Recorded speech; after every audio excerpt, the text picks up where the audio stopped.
Welcome, everybody, to another episode of the Global Startup Report. I'm your host, Martin Martinez, entrepreneur in residence over at Founder Institute, coming to you from Austin, Texas.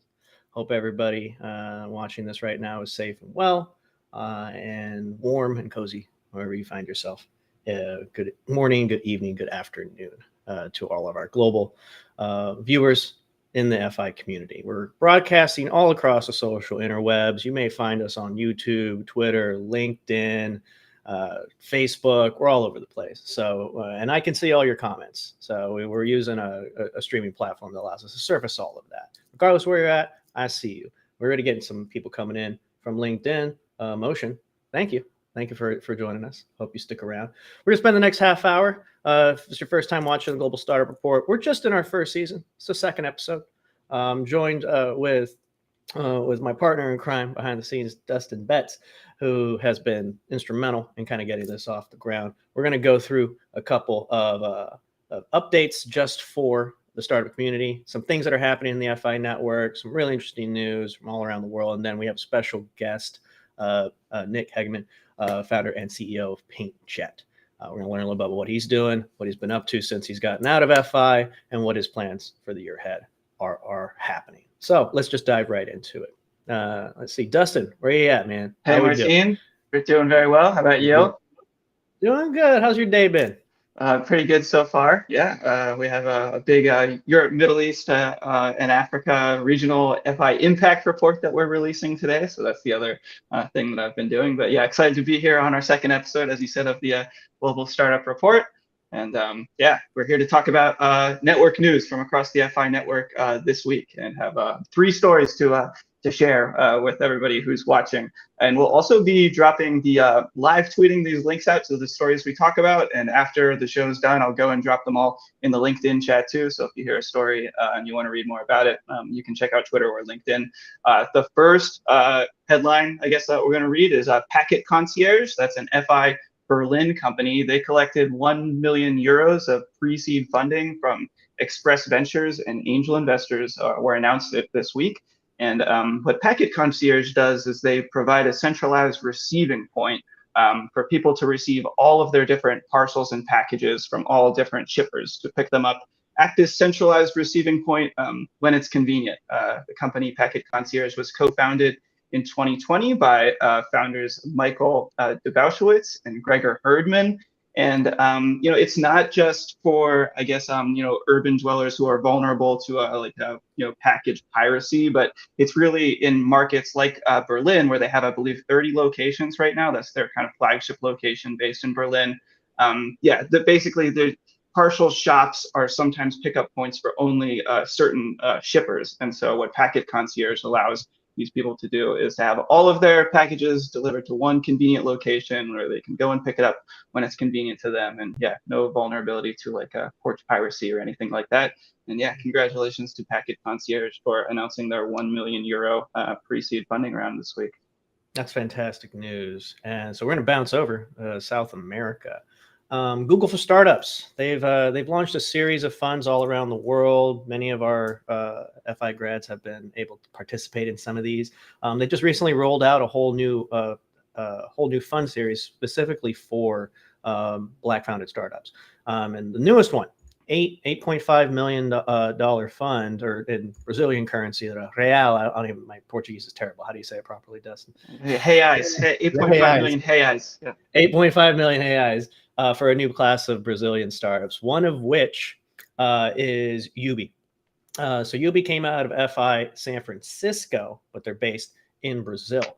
Dustin, tell me, what does Ubi got going on? What do they do? Well, I coined this, not them, but it's sort of like swag as a service. And actually, I have my very own Founder Institute UB printed T-shirt. It's about 3 years old, and I've worn it a lot. So it's faded because it's old, and it was from UB's, a couple of years ago. But basically, what they do is offer an automated solution for companies that enable creation, production, logistics, and delivery of customized products that come in welcome kits or for collaborators. So as I said, basically like swag, but as a service. And and I'm rocking my UB shirt in celebration of their joining the new Brazil-based Black Founders Fund by Google. So yeah, very exciting. That's awesome news. I like the callback on there too. I'm jealous. I want one of those T-shirts. You got some OG swag right there. It is OG. I think it was like a sample. I think I might have the only shirt that's printed like this with the repeating FI logo. So it might be one of a kind. But yeah. Oh dang, there might be some resale value there, but that's for another podcast, or another show altogether. I don't know if this podcast is a live show. I guess let's get to that final one before we get our special guest. Yeah. Third one before we get to our special guest. Third funding story this week is Intudo Ventures led a $4 million round for Indonesian logistics firm Ondolin. That's an FI Jakarta startup. And there was participation in the round from Carded Group and Exit and more. Coverage from the stories in Tech in Asia. But basically, Ondolin was founded in 2016 by a former Shell executive, a systems developer, and a strategic planning manager from C Group. And Ondolin calls themselves a digital freight forwarding company. They basically exist to simplify the import and export process in the logistics supply chain for businesses doing cross-border shipments between Indonesia and other global shipping destinations. So, full disclosure, I've never been to Indonesia, don't really know that much about it, but I do know that the logistics is like one of these post-pandemic words that wasn't really at the tip of everybody's tongue before COVID, but now everybody is talking about logistics all the time, and there's still big backups in the west ports of Long Beach and LA, and so logistics and people who can simplify it and make the process work better. It's a huge area right now. So congratulations to FI Jakarta alumni from Ondolin on closing this $4 million round. Oh, fantastic news all around. That's great. That's fantastic. I love hearing about all these startups that we are able to work with, and in many cases help launch. If they go from idea to this company and they're creating impact and they're seeing growth. We're going to speak to one of those right now. So thank you, Dustin. All right, I'll see you later. That news. We'll catch you later, my friend. So here's our. I want to invite our special guest, Nick Hegeman, founder and CEO of PaintJet, based over in Nashville. We're going to learn a little bit about what he's working on, and hopefully share some news on what he's working on next for the year ahead. So, Nick, welcome to the Global Startup Report. How you doing? Hey, Martin. How are you, man? Doing good. I was living, man. It's kind of cold here in Austin. We're not used to the cold. I don't know about What is it, like 65? It was actually 87, 88 degrees on Tuesday, and then it dropped down to 30 on Wednesday. It was like one of the biggest swings. It's one of the biggest swings of like a temperature drop in history. It was ridiculous. So yeah, we're just it's a false spring, I think they call it. I don't know, but that's kind of like Austin for you. It's Texas in general. We have a saying in Texas: if you don't like the weather, wait 10 minutes. But yeah, how you doing today? How's everything going on in your world right now? Oh, today's let's see, it's last week was 65, we could paint, and now it's 32, so we can't. And we've just got contracts building up, and we're getting ready to go out in the field. So it's been a lot of fun right now.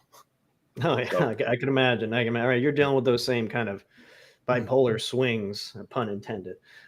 So let's dive right into it. So tell us a little bit about yourself. For I know, again, we as people had mentioned, you have gone through one of our Founder Institute programs. You've seen some success, and you're continuing to grow. But let's start before all of that. Tell us, how did you get into entrepreneurship? Share a little bit about your background story. So background on me is I'd always wanted to start my own company. I was working for ExxonMobil at the time, and it was just one of those things where my wife and I were getting ready to have kids, and it's like, hey, if I'm going to make a jump, I got to make it now before the things like benefits and salary actually matter.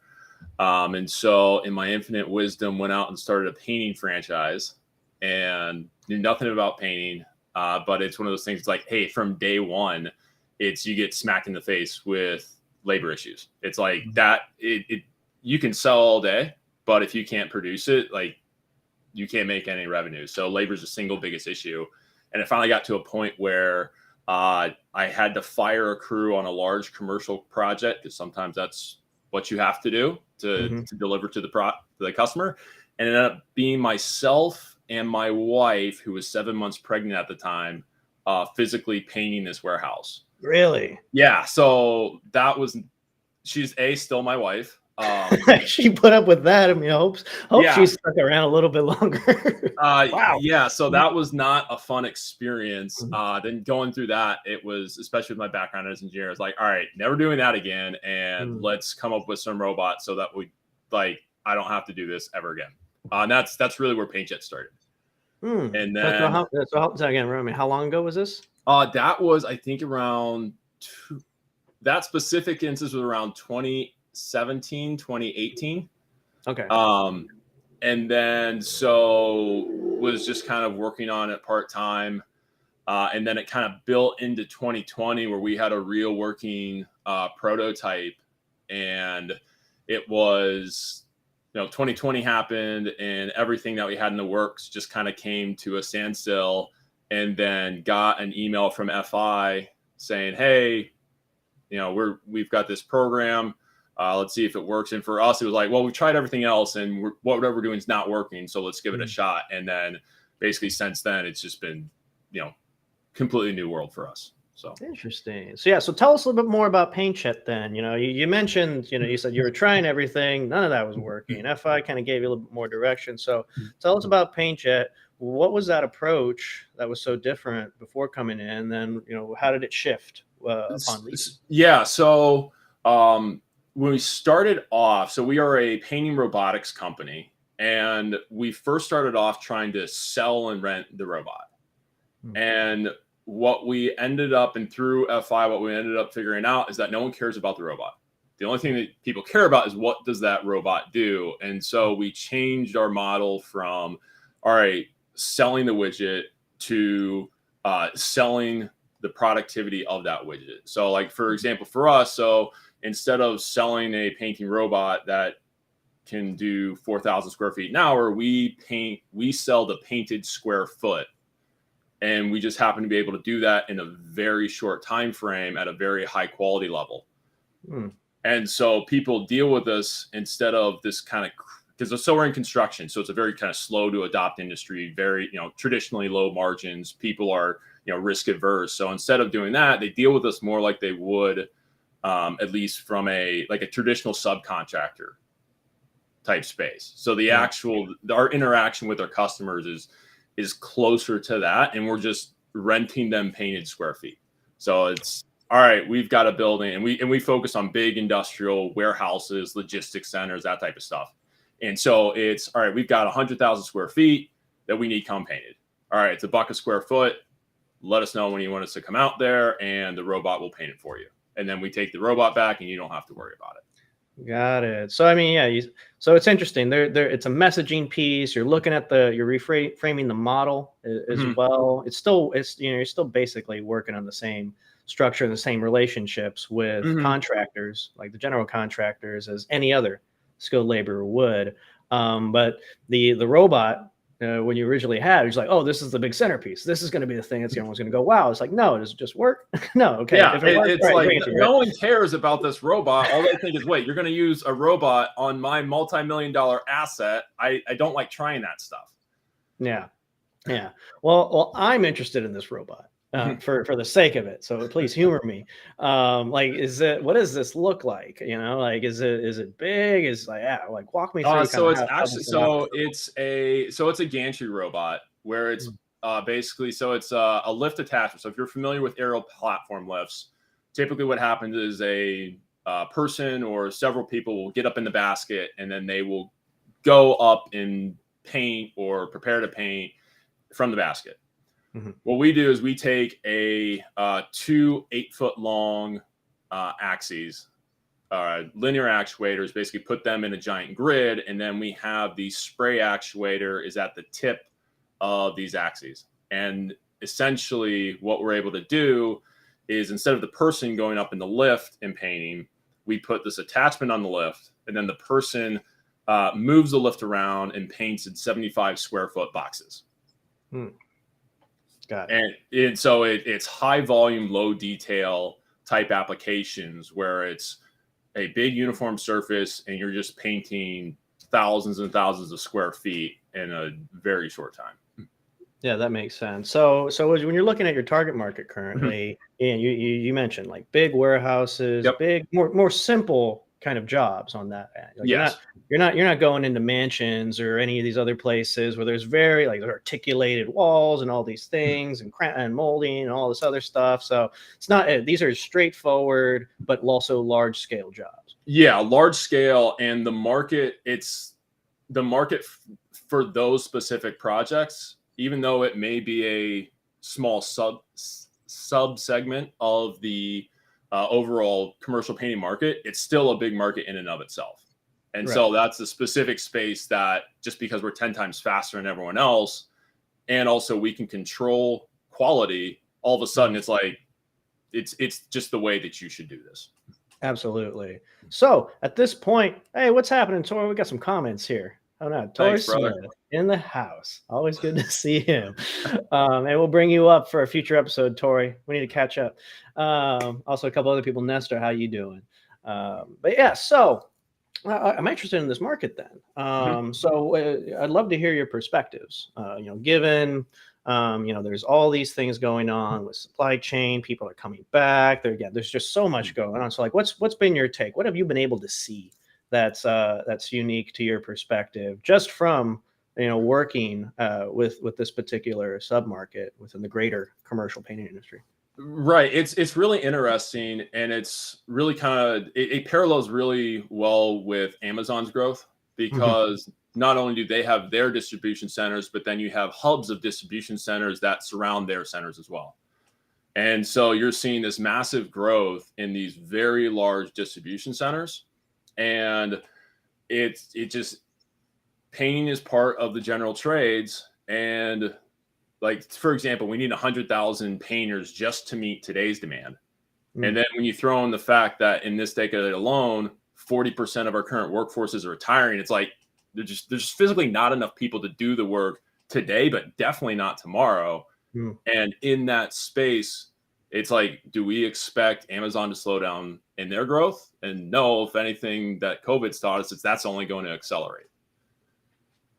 And and then also from a robotics standpoint, it's these big uniform areas that are easier technically to paint. And then as our technology continues to develop, then you start honing in, okay, now you're doing doors. Now you're doing windows. Now you're doing fascia and trim. Now you're starting to get into single, more complex objects. But this is really our beachhead market, which opens up the rest of the painting industry. Got it. So So really cool now. So you've gotten to this point. You know, what's been, how's the journey been post FI? I know you had gone through some fundraising that you got to close. Tell us, how was that experience? What's going on with that? Yeah, it was really great. We went through FI and then immediately into Funding Lab, and the team there really helped and supported us throughout that entire raise process. And then we were actually able to close $1 million pre-seed round with some really, really great partners.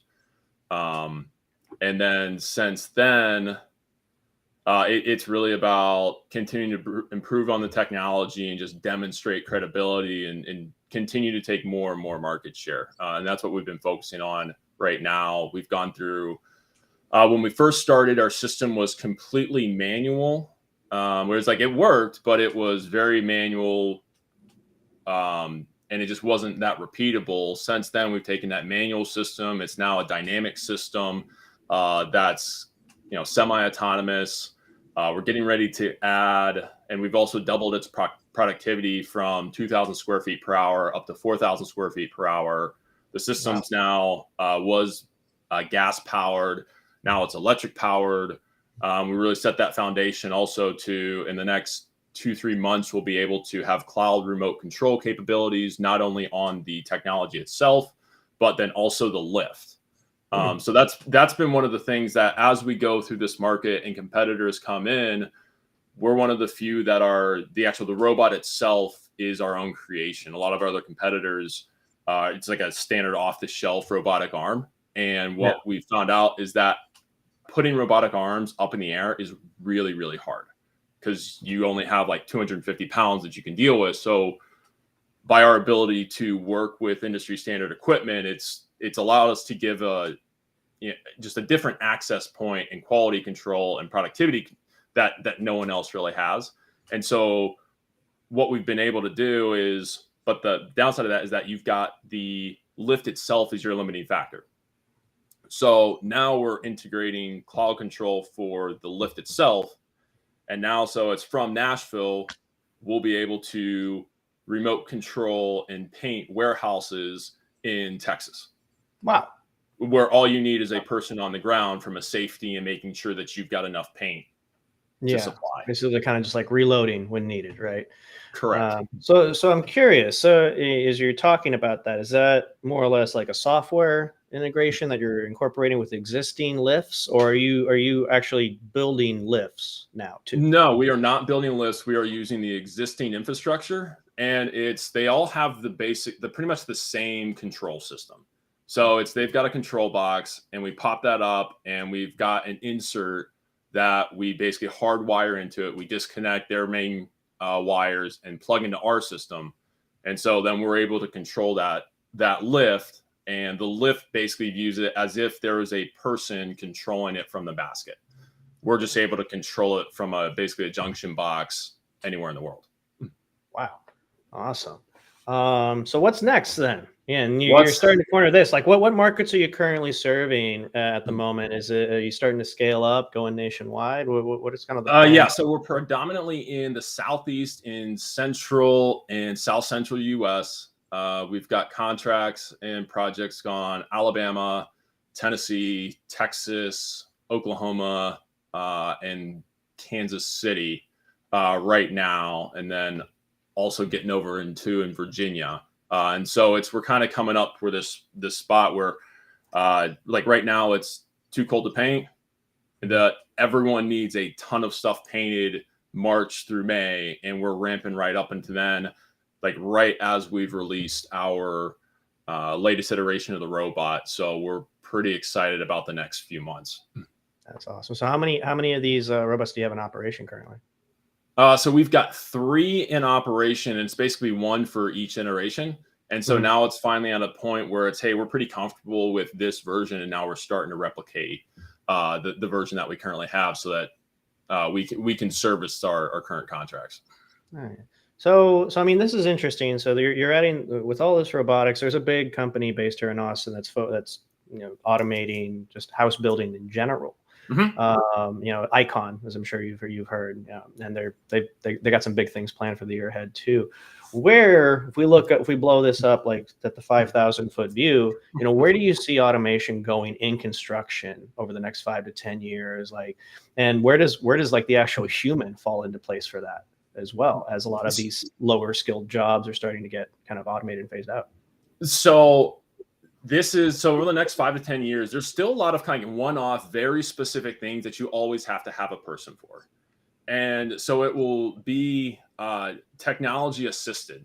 It will be really about helping the current worker do a lot more. And the reality is this isn't taking anyone's jobs, because there's just physically not enough people to fill those jobs that we need. And the reality is the jobs in general, I don't know if you've ever painted before, but when we're first doing, it's myself and my co-founder, 95. Not your wife anymore, though. Your wife's not my wife anymore. She's like, I'm done. Put a hard stop on that. But it's 95 degree heat, 80% humidity. You're working 10 hours. You're tired, exhausted. If you have a bad night's sleep, you're not productive in the morning. And it's there's a reason why people don't want to do these jobs.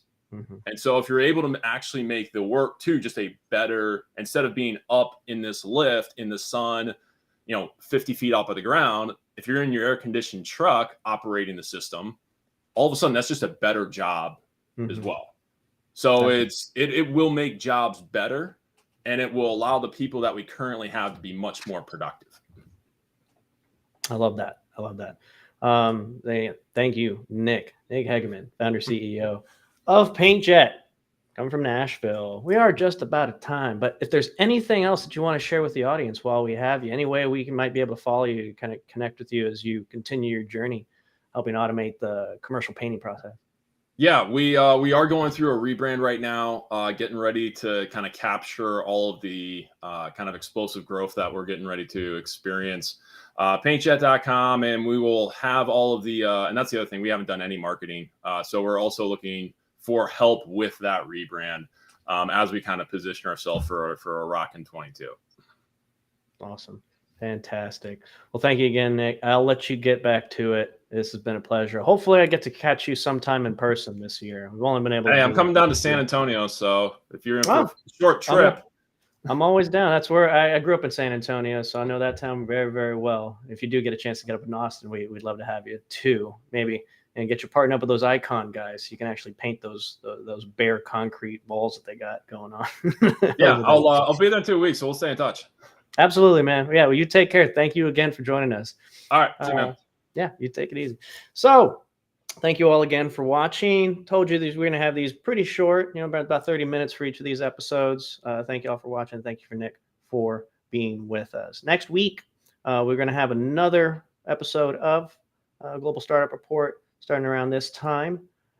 Be sure to tune in. We'll have some more updates from some amazing founders around the world as they're building their companies and create an impact with the communities they're looking to serve. We'll also have another special guest. Tune in a couple weeks. I'll be coming to you live from South by Southwest. My location is a secret, but it's going to be a fun time. We'll give you a little recap of what's going on during that week. We have a really interesting event with a partner of ours that I'm going to share about that day. But otherwise, thank you again to Nick, our guest. Thank you to Dustin behind the scenes, pulling all the levers and switches, building this whole thing out. Can't do it without you, man. And of course, to all of you for watching, tuning in, wherever you're finding us, LinkedIn, Twitter, Facebook, YouTube, all the interwebs. So we'll catch you next week. My name's Martin, EIR at FI. Wherever it is we find you and you find us, we hope you're safe, well, healthy. We'll see you next week.